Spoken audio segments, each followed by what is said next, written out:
Okay, when life for our next guest took a difficult turn, she carved a whole new lane for herself, becoming a trailblazing executive producer, creator of one of the most talked about reality show franchises. Before social media and the Real Housewives were around, Shaunie Henderson created Basketball Wives, taking us behind the scenes from the court into the lives of women who had married, divorced, and dated NBA players. The show became a huge hit. Everybody was watching it, of course, the drama unfolding in their lives. But here's what was interesting. When it came time to submit a first draft of her real life and her memoir, giving a glimpse of her story, Shaunie's publishers told her that she wasn't being honest enough. Shaunie has revealed she was most nervous to write about her 7-year marriage and divorce from our friend, NBA Hall of Famer Shaquille O'Neal.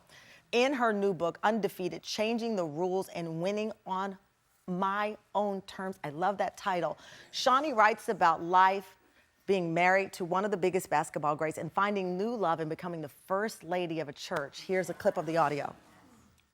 I'm a leader, an entrepreneur, and a first lady of a church.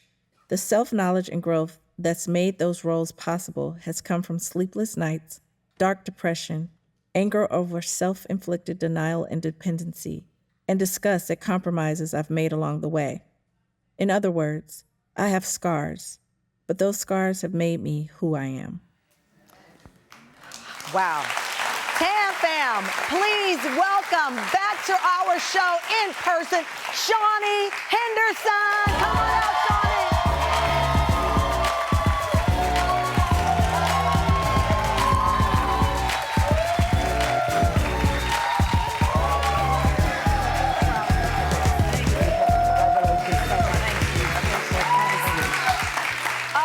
Boy, I know. It's a lot. It's a lot. And then to hear you say it, I was like, oh, God, I didn't do that. I mean, people don't realize because they think of the show that you created and it being about what happens in someone's home. You live in a privacy bubble. That's what you called it. You said, my bubble is a state of mind. It's an attitude that says when it comes to my personal life and my family, people are untrustworthy until proven otherwise. So you hit a lot. A lot. Because you couldn't always trust everybody with your story. Yes, absolutely. And in my book, I talk about that so much because, you know, even my husband now, I had to explain to him my privacy bubble because it might not be normal, you know? Well, it's so interesting because you created a show based on people telling their business. Right. And you were like, you could tell yours, but I'm not telling mine. Exactly. And I protected my space. Yeah. I shared what I wanted to share specifically.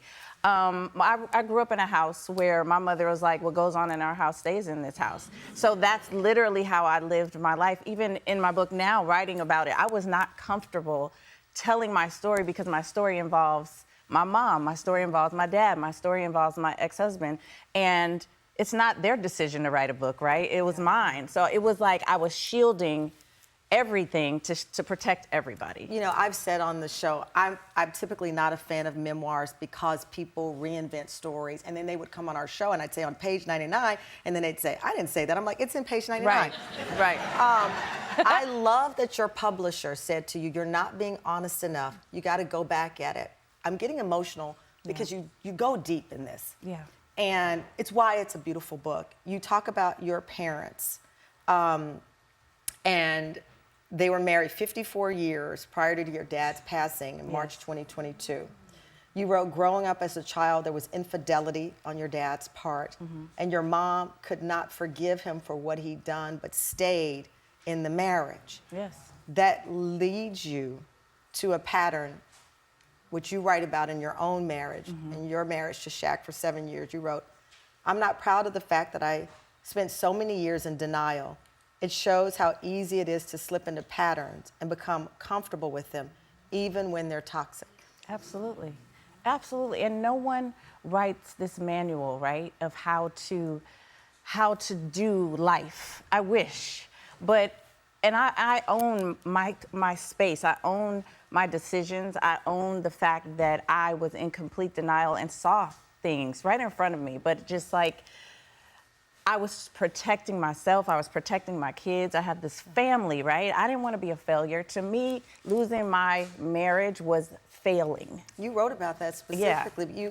you talked about, first of all, leave it to Shaq. When your book was announced, he tweeted out, "Uh-oh, nah." And then he said, "I'm playing, congrats." He said he was just playing. But you said about the mayor, you said, looking back, I don't know that I was ever really in love with the man. It made me want to cry. Yeah. But I was in love with the idea of being married to the man I had a family with. I was in love with the idea of building a life together. Absolutely. I was in love with the partnership that I never got. I didn't experience partnership in a relationship until now.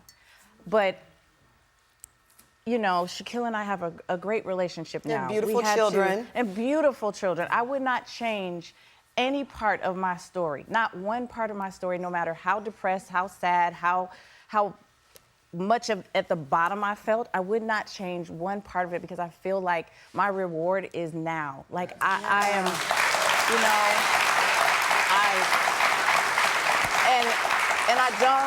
know, I know this book is a memoir, but it's honestly a manual, Tamron. I see it. It is me encouraging. It is me uplifting. You talk about finding financial independence. I mean, you talk about in the book, and to that point, I was like, how much should we talk about Shaq? Because your whole new husband is right there. Right. I played with it in my head too. Right? I played in my head too with it. But to your point, it's not about a rehashing. It's, I'm telling you how I got to where I am, including this determination to be financially independent and have a legacy of your own, because you looked up and there's this beautiful house, this beautiful man, but it all was somebody else's money. It was all somebody else's. And you said, I've got to create my own, not just so I can buy my own, but so I can show my kids, my daughters, my sons. Yeah, I wanted to be able to leave a legacy.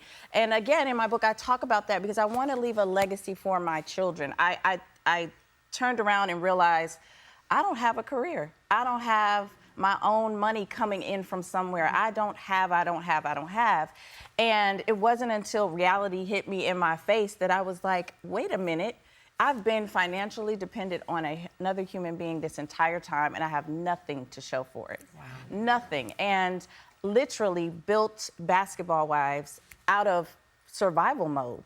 You know, that's one thing people don't understand, is that was a survival mode. I was like, there has to be a place that we as women can have a platform, have a voice, find a purpose. And despite, you know, the audience finding, you know, it's entertainment, right? But at the same time, there are so many women that now have a platform to do business, that they've made money. I love that. You know, I love that.